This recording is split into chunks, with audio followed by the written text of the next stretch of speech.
Good afternoon, everyone. I'm starting slowly while everybody is getting into this virtual room. My name is Sergio Villamayor. I'm a senior researcher at the Environmental Science and Technology Institute, ICTA, at the Autonomous University of Barcelona. I've been doing work on community-based natural resource management in the rural context, and only recently gotten interested in the so-called urban commons, and also in its intersection with environmental justice movements. This is just to say that I'm very excited to be here with you all moderating this session. And we've coordinated a bit with the panelists, and we agreed to structure this session in the following way. And first, I will give the floor to the panelists to introduce themselves very quickly. Then I will address each of the presentations relatively briefly. I will try to summarize and then give an opportunity to each of the panelists to qualify me and make different emphasis on points they want to make. I will have some questions for them too.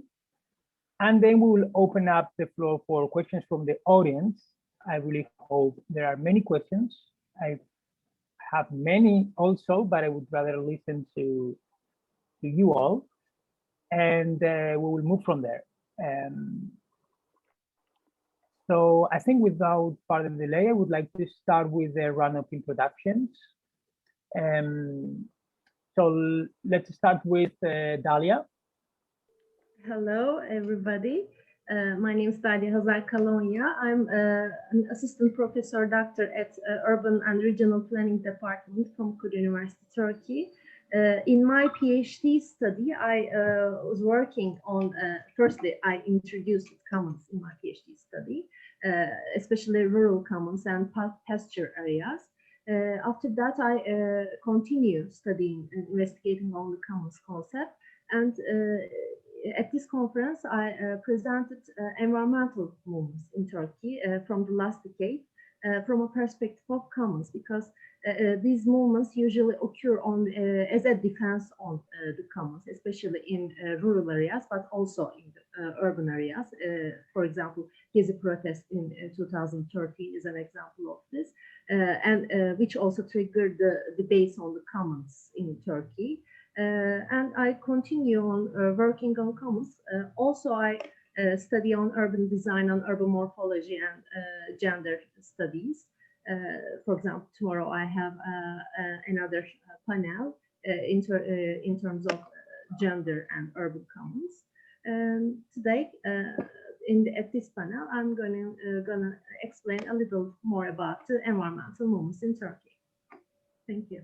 Thank you very much, Dayla. Let's continue with Julia. Good morning, pleasure to be here. I'm Julia Moretti. I'm from Brazil. I'm a lawyer, and I'm doing my PhD studies on risk management and looking at occupied buildings in the city center of São Paulo. As a lawyer, I give legal assistance to social movements that are facing evictions or are looking for the regularization of their lands, the land they occupy. So I first started to study the commons in my master's, during my master's degree in law, but also in London, looking how the commons could uphold their demand to access urban land. And now I'm kind of looking at it into a different perspective, how can improve the living conditions inside occupied buildings, kind of vertical occupations. And so that's the topic I'm researching now. Thank you very much, Julia. Charalampos. Hello, I'm very happy to be with you today. Well, I am from Greece, and last years I am a postdoctoral researcher in the University of Thessaly in Greece and University of Amsterdam in Netherlands. My research topics are on the refugees' right to the city and the so-called mobile commons. Also, my PhD in the School of Architecture in Aristotle University of Thessaloniki was also on urban commons. So the last 10 years, I can say that this is the core of my research interest, how we can combine the discussion on commons, urban commons, with different aspects like the colonial, intersectional, affective approaches, and to rethink also our positionality as researchers and academicians in between activism and university. Thank you. Thank you very much. Let's continue with Francesca Sabatini. I think I saw her before. Yep, that's me. Hello, I'm Francesca Sabatini, and I am a PhD candidate in cultural economics at the Mediterranean University of Reggio Calabria. And together with Valeria Morea, I presented a paper on the role of social movements and artistic practices in shaping the alternative cities. So we basically mapped the cities of Bologna and Venice to find out how the collective practices, artistic practices, actually help shape the visions and then realize and enact these visions to create the alternative city. Thank you. Valeria, if you want to give a couple of words about yourself too. Oh, well, thank you very much. I'm glad to be here. I am Valeria Morea. I'm a postdoctoral researcher at University. My background is in cultural economics, and well, I have been studying art in public spaces as a commons and social life in public spaces in my PhD, and I'm working on well, basically what Francesca has already said, to try to understand what is the impact or the role of cultural activities and cultural practices in the making the city possibly an alternative cities. Well, that's it. Very good. And last but not least, Nora Wang. Hi everyone, this is Nora from Hong Kong, and so when the study that I'm going to share today was actually done when I was a research assistant professor at Hong Kong Polytechnic University, and last year I left the university and set up this impact analytics think tank and continue to do research on commons. So the study is about like a lot of community groups. They're trying to commonize public markets, especially the vacant spaces in the public markets. And right now, so I study more like cultural heritage as commons. Thank you. Thank you very much. So we are done with the round of introductions, and I will kick in the conversation, as I said, by addressing each of you. We'll start with Dalia. So Dalia's video and paper titled Environmental Movements as Common Practices, the Case of Turkey. And she reports on a rather quantitative survey study, impressive in the reach. She surveyed representatives of NGOs associated to, if I'm not wrong, close to 700 movements. So she can qualify me later on. And some of them, and she wants to explore a bit the connection with commoning. And so she reports a bit, some of her main take-home messages are that the main grievances that these environmental movements in Turkey build on have to do with climate change, environmental destruction, pollution. And among the representatives of these movements, there is a very interesting optimism about their own success in terms of awareness raising, and also their connections and the fact that identify themselves with the common discourse against the the decision of whether they foresee a future of commoning or a future of enclosure, they are rather optimistic and point that they see themselves rather in a future of commoning. So my question for you, Dalia, was, could you tell us a bit more about these two scenarios that you confronted your participants in terms of the commoning scenario and the enclosure movement, or any other aspect you want to highlight from your work? Especially, I specify several indicators according to my first personal observations, media analysis, and also the survey with environmental NGOs. And I collect these indicators from them, and then two scenarios I proposed. For example, it's scenario 2 enclosure movements, which we usually see, especially in developing countries, the neoliberal enclosure movements on the natural areas, especially construction and energy sectors we are facing nowadays. And just 2 weeks ago, another environmental movement occurred in Turkey called İkizdere. Again, a quarry project. The villagers started to protest.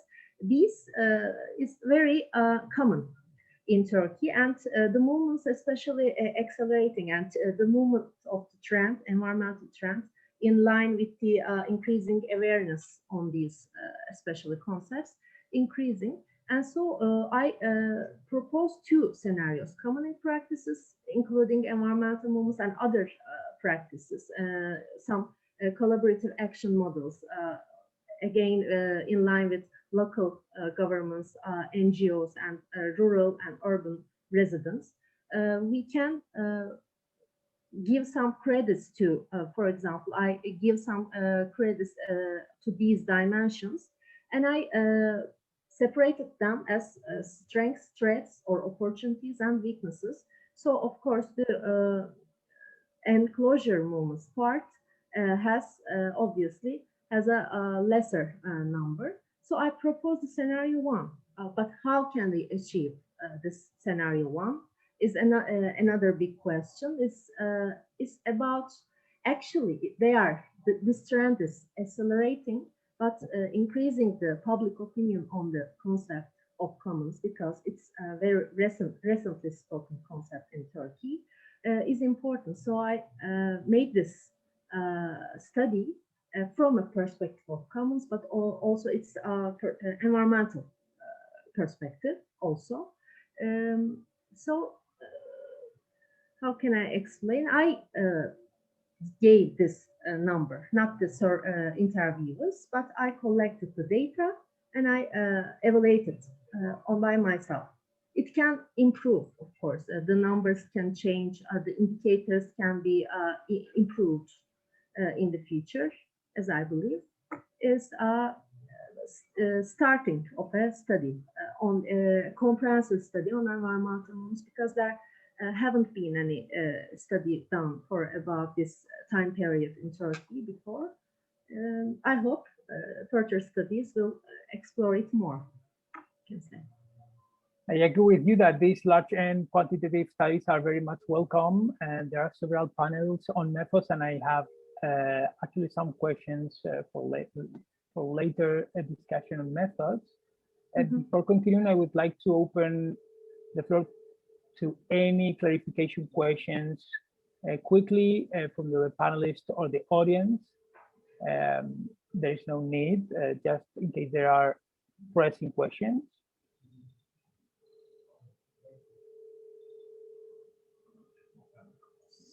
So I couldn't get a question from me. No, I was just exploring whether there are any questions from the floor, like pressing questions.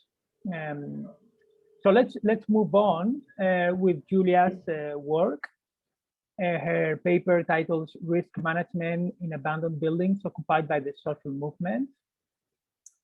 Julia reports on a very interesting case in Sao Paulo, whereby, among other things, people from the outskirts, usually marginalized and poor people from the outskirts, are occupying buildings in the city center.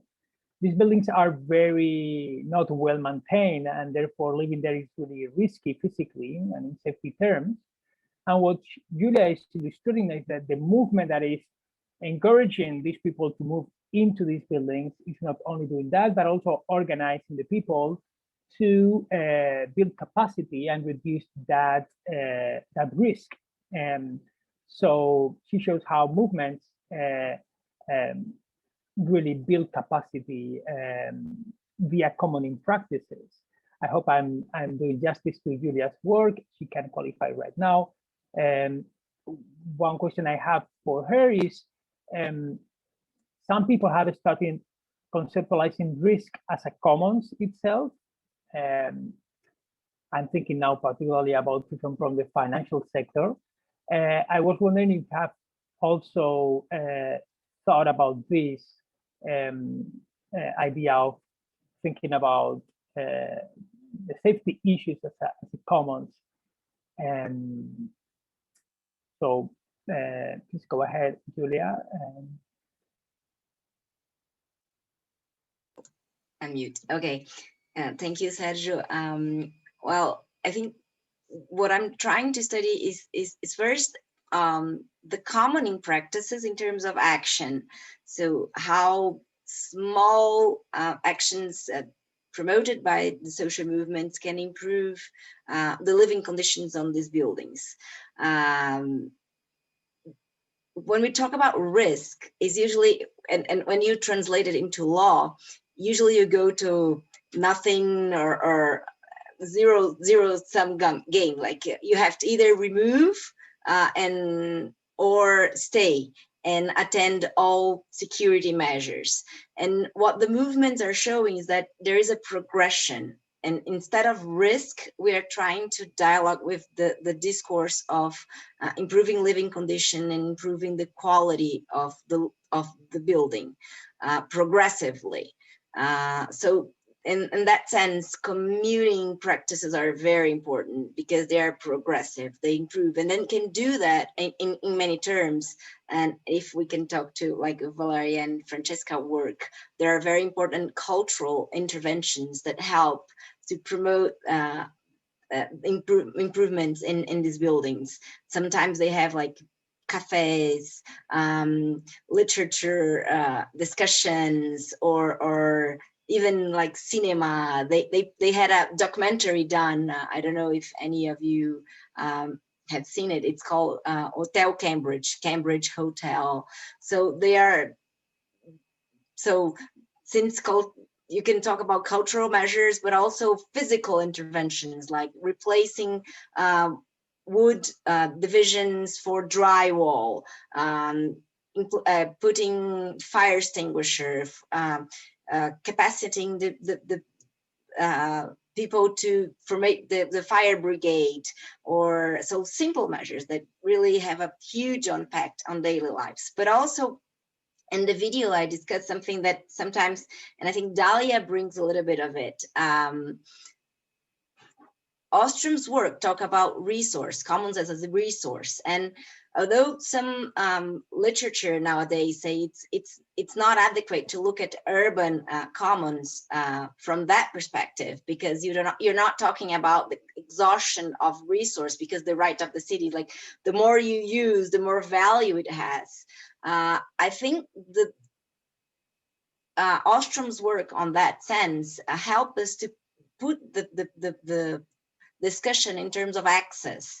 And when you're talking about occupied buildings, and I think Charalampos, sorry if I don't pronounce your name correctly, he's also talking about occupations by refugees. I think there's a denial of access to basic resources of the city.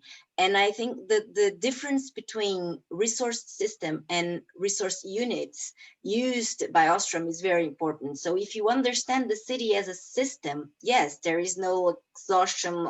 I mean, the more you use, it's a very unique system. It's different than a forestry, but there are units that are very important and you have access to it. And looking how you access those units, and house is one of those units, a house that it's built on a plot.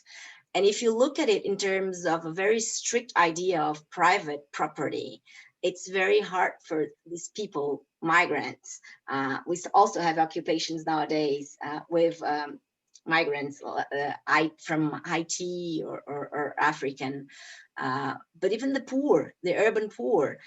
And if you don't look at that, you still reproduce a way of making cities. In Latin America, it's very sensitive, that it's a tragedy of enclosure. I mean, there is an area of the city well provided with infrastructure services that it's forbidden for the poor. I mean, forbidden in not forbidding, but they can't access it. So they're deemed to live in peripheral areas without any services, without lack of infrastructure, in very precarious situations as well. So what they are fighting for is a place in the city. And in that sense, I think Ostrom's concept of resource is still important for us to understand how to access those units of a city. And for urban law, for instance, we say, well, there is this idea of law regulation, regulating how the city itself is produced. How do you decide where to put sewage, where to create new roads, where to provide infrastructure, water, electricity, and how people appropriate the plots with all that infrastructure and build their homes. So this dynamic relation between the unit and the system, and if you use or don't use, I mean, if you leave an empty building abandoned for decades, it affects the entire system. I mean, you have to maintain that building there, you have infrastructure put in place. There was public money to construct all that, to construct the city. And now we don't have money to put the infrastructure in the periphery. And so if you don't use that building, you're affecting the balance of the system itself. So the city as a system. So, I mean, in that study, I'm trying to combine this both types of the two different ways of looking at the commons theory, both in terms of resource, but also in terms of commoning practices. And both are important to increase access to housing, but also a good quality house. I mean, housing with security, with access to infrastructure and all this. Yeah, this multi-level perspective was also really clear when you talk about how by improving safety in the buildings, they are sending a message to the government that they can do it, and the government is a bit less proactive in being repressive towards evicting them from the building. So that you can see there a clear connection between the unit level and the system level. Yeah, very interesting nuances there, Julia. If there are any really pressing questions for Julia, we can tackle them right now. Otherwise, we can keep them for the discussion. Well, I just wanted to adapt to what Julia was actually saying, rather than asking questions, because I think that Valeria will agree with me saying that so many of the institutions that we actually observe, the cultural centers that we actually observe, actually claim to have subtracted, these resources, these units from material decay by occupying them in some cases. So there was a dimension of initial conflict, which actually resulted in the regeneration of the area or of the particular unit, which was previously unused, and then started generating services, either cultural or of any other sort, so on the one hand, physically regenerated the building, but also started producing value for the city. So that totally relates also to what we were analyzing in the cases of Bologna and Venice. Very good. Yes. May I also echo that? Actually, this is also in Hong Kong, because there are a lot of vacant spaces in public market, right? And then so the residents, the community residents, they really want to use the vacant space to do all kinds of to organize all kinds of community activities, because space is very valuable in Hong Kong, because everywhere on the Hong Kong island is extremely crammed and crowded. So space is very precious. So that's why when the community residents, they see there's, more and more increased empty space in the public markets, they want to use the space to organize, for example, kindergarten and then festivities. But however, these kind of activities actually against the regulations of public markets, because in the public markets, you can only have retailing activities. So that's why I also want to echo what, what you just mentioned about, the kind of tension between what the community residents want to do, the commoning the place, and then what the government, then the government regulations. Yes. Thank you. Very good. Let's quickly move on to Charalampos, because I think his case adds a very interesting extra layer to this conversation, which is that of the situation of the refugees in Greece. The title of his paper is "The Colonial and Intersectional Urban Commoning Practices, the Right to the City in the Case of Refugee Squads in Greece."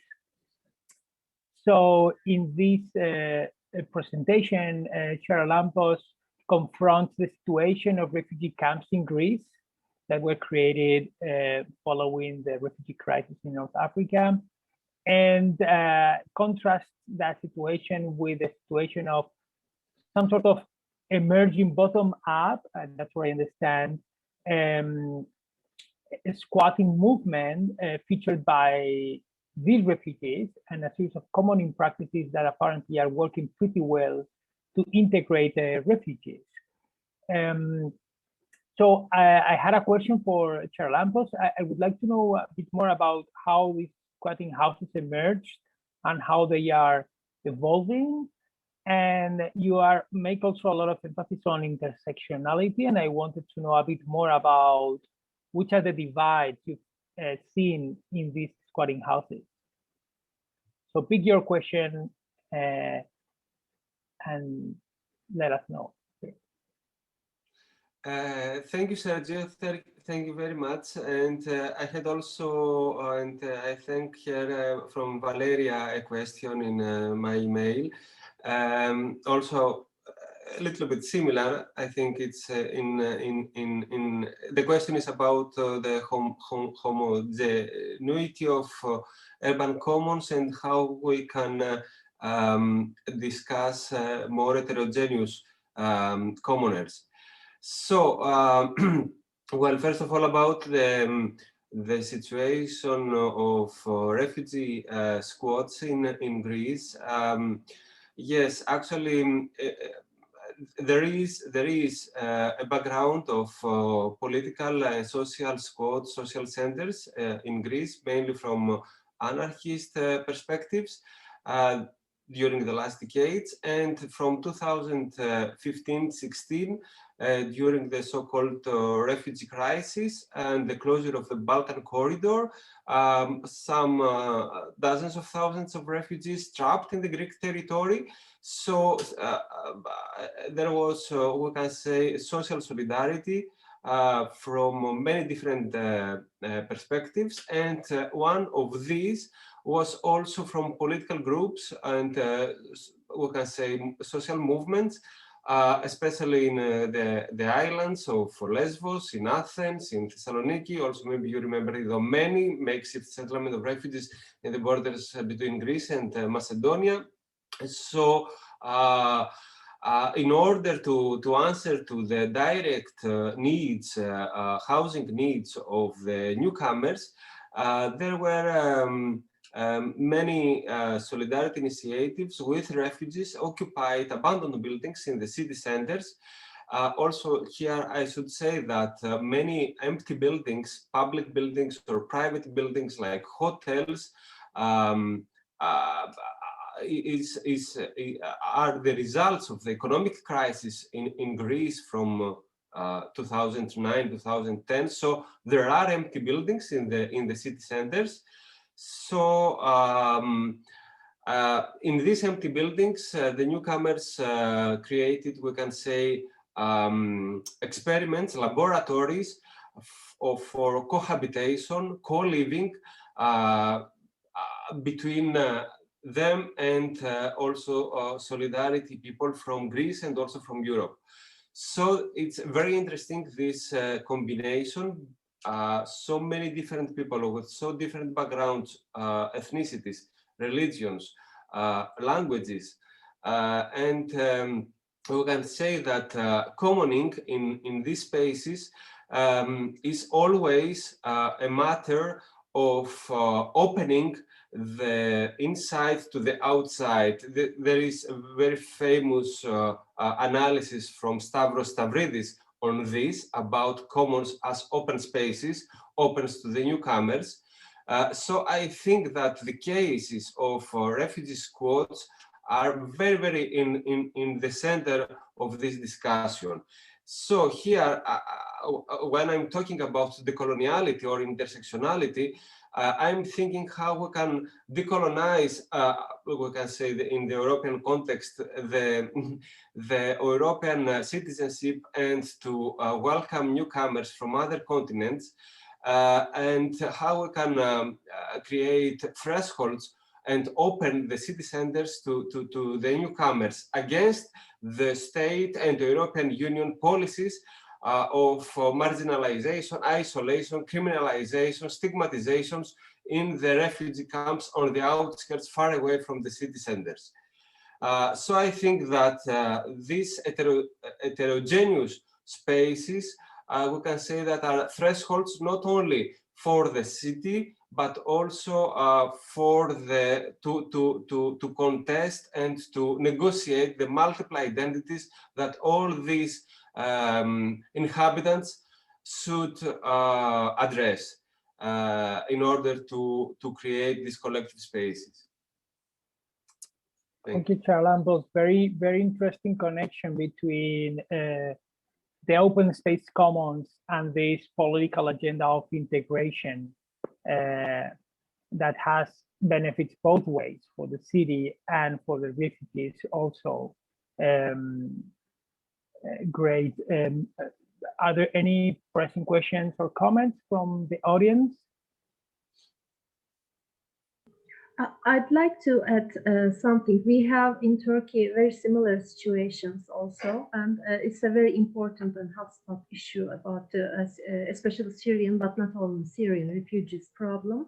It was a very good study, by the way. In Izmir, we have some region called Kapılar, it's Basmane region. There are several in that kind of houses too, you know, occupied houses. Because the conditions in the refugee camps are really bad, and also Izmir is some of the transportation point centers for between the Europe and the Syria, and so also the governments think that for years they are temporal. It's a temporal situation, not permanent situation. They didn't really pay attention for some adaptation policies and some serious issues, especially on housing and other accommodation issues. They completely ignore the problem. So recently several studies, living labs occur also in Turkey. It's not my profession issue, but some of my friends study on the refugee problem urban context. So it's it's a very important and problematic issue, and really a commoning perspective is really fit in this situation. So personally, thank you for this study. It's a very good study. Thank you. Thank you, Dalia. Sergio, can I just ask Charalampos? You said in the video you mentioned the evictions. Are the evictions being promoted by the government that? In public buildings, or the private owners are questioning are promoting these evictions, or both? Yes, sure, both. Actually, this happened during the last, especially during the last 2 years, especially when there was a change in the government, a new right-wing government.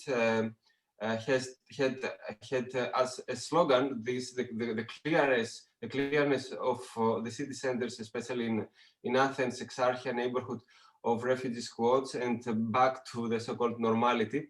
And yes, but also the previous government, the so-called left government, also there was a no-border camp in Thessaloniki, and there were a lot of evictions after that. So yes, mainly from the state, but also there is a collaboration between the owners, of the private owners, the owners of the private buildings, but it's always, I think, a political decision to organize these police operations. And we are talking about very brutal police operations against families, against children, and yes, unfortunately today there are very few, unfortunately, yes.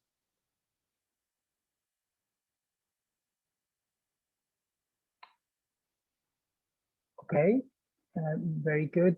Before we continue, I just want to mention that today Joanna Koszewska is also with us. I didn't introduce her at the very beginning, but she's here, and I will give her a chance to introduce herself right now, very quickly, if you want, Joanna, and then you can let us know about your research later on. So Joanna, do you want to give? Hello, thank you very much. I'm sorry, the logistic was too complicated for me to record my presentation. I've defended a PhD on Parisian commons and urban commons in Warsaw in a larger context, as they are anchored in planning system and spatial planning system. So I made a comparison of two cases and found out certain similarities as basing on institutional approach based on Ostrom's theory and others. And yeah, I wanted to share one of these examples, but probably this is the first year when I'm discovering a conference from the insider's perspective. So I'll try and follow this discovery later. Thank you very much, Joanna. Thank you. Feel free to jump in whenever you feel so. And let's continue with now with Valeria and Francesca. Her paper titles "The Contribution of Artistic Practices and Social Movements in Making the Alternative City, Experiences from Bologna and Venice." And so, yeah, they develop a sort of comparative case study, the way I understand it. And there are many threads that they launch, but I want to pick on 4 themes, 4 commonalities with nuances that they identify across these 2 cases. One is the fact that these sort of common movements share a sort of political agenda of resistance to a sustainable economy, whether it's mass tourism in Venice or public service deficits in Bologna. They also promote imagining alternatives to that status quo around care and justice, but they also promote and demonstrate how to make those alternatives real through collective action. And the 4th theme has to do with the importance of what they call cultural economy around creative activities and thinking. I believe they are very keen on this connection with arts. So in addition to inviting them to talk a bit more about it, I had a question for them. They mentioned that, well, it wasn't necessarily easy to study movements and comments in a context of change.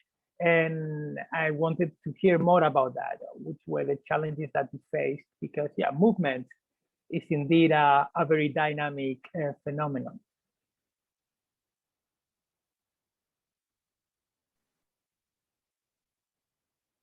Shall we?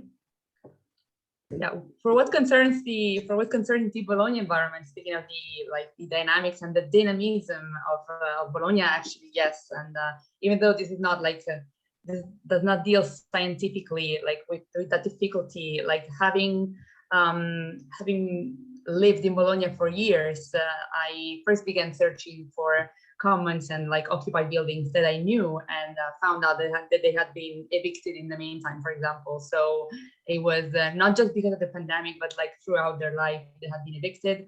Others in the meantime had maybe changed their location, And in this respect, was very interesting was that some of them had come to terms, had found an agreement with the municipality, for example, because the people had raised against the eviction. So there was the one specific case that was very interesting, that is called the Laba, which was occupied, I think, in the 1990s, and then was violently evicted in 2017, and was reopened after a strong movement from the population of Bologna. 15,000 people protested against the enclosure and the eviction of that commons, which has now been given another space. So that was also very interesting in terms of the external recognition, which also Ostrom acknowledges as one of the foundational principles. And on the other hand, it was also interesting to notice that the evicted space is now left empty of function and of meaning to the people. So there was no actual reappropriation from the part of the municipality of that space. But heading back to the research question, yeah, what we basically did was an initial mapping of both cities, which is the cities in which we live and study. And after this, we started doing a thematic analysis of their websites, trying to draw sources about draw information about their visions and about their practices for both imagining and realizing this alternative city. And as you were mentioning, results were fairly coherent among cities and yet very different, very dependent on the specificities of the place. Because, for example, Bologna has a very strong political history. It's a university city in which, therefore, student movements have always been very strong. And for this reason, also the political advocacy of students and the bottom-up movements has always been very strong. It's also a city where cooperativism is very strong and where social enterprises are very common. And for this reason, also commons have a very structured somehow view and a very structured development, even though when they came in form of occupations in the first place. And I don't know if Valeria, you want to introduce a little bit about Venice before going into the findings a little bit.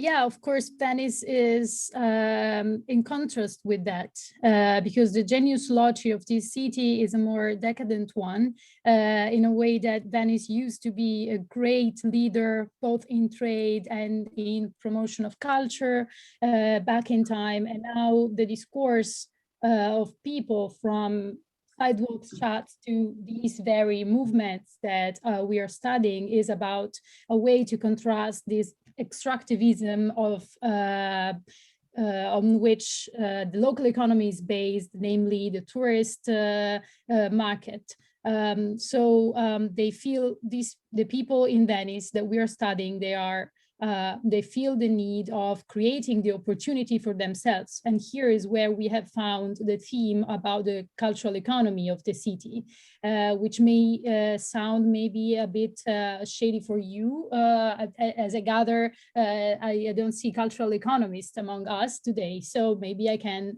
expand a bit on this. So it is interesting, at least in our opinion, that what we are trying to do is to define or understand some realities which may not fall naturally under the banner of the urban commons, but in fact, what they do is with their practices, they are commoning practices. They are trying to claim their own space in the city, claiming the right to the city in regard to what they do. They are artists and they want to be artists, but they also want to be dwellers of Venice, which is a city which tries, well, the practice here is evicting in a way. It's very subtle. This is what happens. Venetian residents drop constantly, both in the island where I am. You can see a bit of a typical ceiling in my background, but also in the mainland. There is an issue here, and we understand that this cultural economy, which is not directly related to the highbrow institutions that in fact lead the cultural and artistic environment of the city and also internationally, are actually trying to claim their own space, such as the middle brow, or not even, if not the lowbrow culture or popular culture in the city. And we think this is important, because what they do is they realize an alternative city. Of course, the pandemic is also affecting all this, but I think this is a different chapter for discussion, I guess. And just to conclude on what Valeria was saying about the cultural economy, it's not just that they're claiming like a physical space for their work, but what we found is that in two cities, even though in different ways, they are actually building this collective imagery, which is amazingly coherent among the organizations, which to us meant that on the one hand, they were sort of commoning like this collective knowledge about the city and about what they want the alternative city to be like. While on the other, the environment must have surely affected the city. This idea of the city as a commons must have surely affected their visions. So there was this double movement between the creative milieu shaping the alternative city through a collective imagery, and the city as a construct, as a complex construct, which was historically determined, shapes the values and meanings on which they base this imagery. So this is the, I guess, what the most thrilling thing that we found out in the two cities, together with the fact that these imageries that were very different, were coherent within the cities, but were very different among cities. So you had Bologna, which was very committed to political and social justice, whereas, for example, Valeria was mentioning that about Venice. In Venice, the idea of artists wanting to claim a space for their own and reclaiming culture for themselves rather than just for tourism was very relevant. And perhaps we could add very last, I will drop this. This is a thought that I'm doing now, but in a way we could say that through what we have found, and especially in Venice, it is interesting how somehow artists are using the commons in a way to sometimes enter the market. And I think this is very bizarre to some extent. And certainly it will require more investigation, but I still like the interplay because we are used to to urban commons as a third way, an alternative to both the state and the market. And your case studies support this. But it's also a way, the commons can also be a way to actually make a living and bizarrely enter the market or engage with the state. Thank you, Valeria. You just give me the perfect word to transition to Nora. Work because she's rediscovering community within the market. That's one of the take-home messages that I get from her video. She's reporting on very interesting experimental work, we could say, of different kinds of activities carried out in a neighborhood market in Hong Kong to understand the social linkages that are produced and reproduced in these kind of spaces that we tend to associate with business as usual and the economy as usual. And some of the things that they found is that both sellers and neighbors can engage very actively if the appropriate activities are set in place. So there's a latent potential in these spaces to reproduce community ties, and small actions can actually make a huge differences. And they have this example of the signposts. Well, in addition to letting Nora know more about her work and any highlights she wants to make, I was puzzled by the title, which I never reminded us about, states seeking collaborative governance in a state corporatist state. And I sort of got hooked on the corporatist state part. So if you may, you can also reflect on the interaction between, well, these sort of activities with the area of the corporative state, if you want.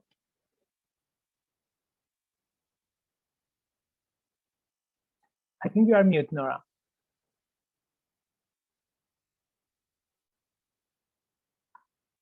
Nora, I think you are mute. Yeah, sorry, Sergio, thank you for the very good question. So, and since we only have 10 minutes left, so I will keep it very short.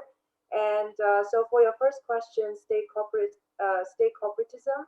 So it's a kind of a regime that very characterized kind of Hong Kong political system. Because most of the common study has been done in a Western kind of liberal democracy context. But Hong Kong is not really a democracy. Hong Kong is a kind of a illiberal democratic system. So so that's why the citizens, they can initiate a lot of commoning initiatives, but they often encounter a lot of barriers. And for example, like the activities that we see in the video that I submitted, and these activities are very experimental. And then so we have MATLAB, which is a very active community group or civil society organization here. They organize a lot of experiments in order to push for policy innovation. So what they do is they engage the citizens or the community residents to imagine, so how what kind of activities that they can do in this public market space, and then how they, from community residents' perspective, how they can use the space, within the public markets. So there's a lot of engagements with the citizens, and as I just mentioned, actually most of the proposals that coming from the citizens, actually against the regulation of the government, and then of course, the community group, the civil society groups here, they try to submit the proposals, through regular channels, in order to influence policies, but there was no response from government agencies that regulate the public markets. Literally no response, and so that actually happened. That actually happened to 3 markets, because in my study we actually compared 5 markets, and then for the other 2 markets, the public agencies actually responded, and then so that's why the paper actually discussed, discuss what factors actually enable the community groups and the government agencies start the dialogue, and then start the collaborative governance dialogue within the illiberal democracy kind of context. So we found that the major barrier that caused the impasse in the commoning process in Hong Kong was mainly the different problem definition. So, for example, community groups would consider it a provision problem. How we can use the space to provide what kind of activities. So it's really kind of Austrian, public economy perspective, provision problem. But whereas from government's perspective, it's more like a production problem rather than provision problem. So they only care about implementing the policy. So if you come up with new activities, so then it's against the government's implementation of the policy. So that a different policy, different problem definition definitely create a lot of communication barriers. So, and another thing is we found out in a study that community group, they have very low trust in the government. So that's why when it comes to advocacy, it's quite hard in Hong Kong at the moment, and so but for the other 2 markets, when there's a better progress when it comes to commoning is, the government actually started boundary spanning activities. So which is often boundary spanning activities, often nowadays being discussed a lot in Sorensen and Torfing's research, and also so they look at public managers' boundary spanning activities. They also look at politicians' boundary spanning activities. Actually, in Hong Kong, we find that public managers, they would also engage in boundary spanning activities in order to stabilize, to resolve the conflict with the community group, with the civil society groups, because they don't want things get out of control. And so you may wonder, so what kind of boundary spanning activities that public managers in Hong Kong would engage in order to resolve the conflicts? So, for example, they would reframe the whole problem and then put it in and then give it to another government agency. So, for example, so the public market is actually regulated by hygiene, environmental and hygiene department. But now, if the government reframe it as industrial revitalization program, so then they can give it to a different department, which is more related to commerce and trade. So then they can, since it's under under the permit of different department, so they can absorb the policy innovation that come from the community. So that gave them the kind of mandate to absorb the policy innovation. So that's the kind of political reframing that public managers in Hong Kong they engage in order to resolve the tension and absorb the policy innovation. And and then another boundary spanning activity that they do is by reframe the called legal framing. So which is also kind of looking for a different policy value. And so, okay, let me stop here. So since we only have 4 minutes left, so I will stop here and then, welcome questions. Thank you very much, Nora. We have indeed 3 minutes left. So let me, because I had a few transversal questions that I also sent to the panelists in advance, and they are not going to be able to reflect on, but they've already implicitly touched upon, like, do you believe there is a virtuous cycle between commons and movements? Are there tensions? How do you define movements in your cases? Do you think that movements have a demonstration prefigurative power? How is manifested in your cases? Have you struggled with methods to study commons, common in a movement? How to disentangle them? How to explore their connections? Could you reflect a bit on the potential and actual role of local governments and the synergies and tensions? I just wanted to throw all those questions there because I think those are very important questions to further the agenda on commons movements, whether it's in the urban and or the rural context. And just to finish, because I think we owe also to our audience, if there are 1 or 2 very quick questions that you want to launch in order to follow up in the networking sessions, please do it now. We still have 2 minutes. Questions or comments? I want to go back to what Valeria said at last. She was talking about like commons being a third way. And sometimes I question myself, does it has to be a third way, or it can be like going to Lefebvre idea of the city as a place where like of difference, of a very rich place where people meet, and this place of encounter of the differences, and where and a place that it's built upon a constant conflict. So he doesn't disregard the conflict and the idea of the right to the city or the city itself. So does it has to be a third way, or it can be a place of encounter, or a place where you can, like in Brazil, there are some works on especially on law, because like occupations, they're sometimes deemed like as criminals, or even squatting for us is like a very not very good term. I mean, it's criminalized, it's stigmatized.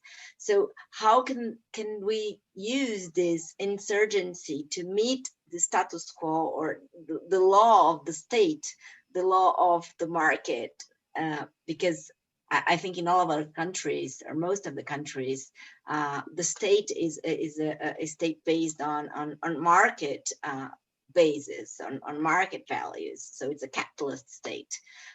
So how can these space of insurgency that the commons practices or the commons theory promotes or triggers us to think of can create room for maneuver, but without trying to be like a third way, saying no for those other two. Can we live peacefully together in the city, combining all this, but not disregarding conflict that it's going to be like there. I don't know if Valeria wants to address this. I can give you one minute. No, I just wanted to sponsor myself a little bit because I have been reflecting on this, and I'm going to present something about it in the polycentricity panel end of May with Professor Erwin Decker. And we are working on the potential of urban commons, looking at what would be the best strategy for policymakers to undertake the urban commons, but not appropriate them. And we found in neglect, which is a bit of a provocative solution, well, a real potential. It's a bit of a conceptual work, but you might be interested in that. So come to the polycentricity panel. Thank you very much, Valeria. I just want to remind you of the networking session on Friday. So if you happen to be available and if you want to coordinate a bit to meet there, it's a very nice experience. And so please do coordinate. You've been sharing your emails via the chat among the panelists, but also the audience. So please go ahead. I just wanted to mention that there is also the International Journal of the Commons, which is an interesting outlet for you to test the waters with the Commons community also. Please do browse the most recent issue. You will find there a number of papers on urban commons. And without further delay, I think it's time to close the session. You know, it's a very strict schedule. That's why it's working so well. Thank you very much, all the panelists, for the wonderful interactions, and the audience for the interaction also via the chat. I'm sorry that we couldn't talk more, but please keep your energy for the networking session or any other panel. Thank you again, and thank you. See you in the following panels. Bye-bye.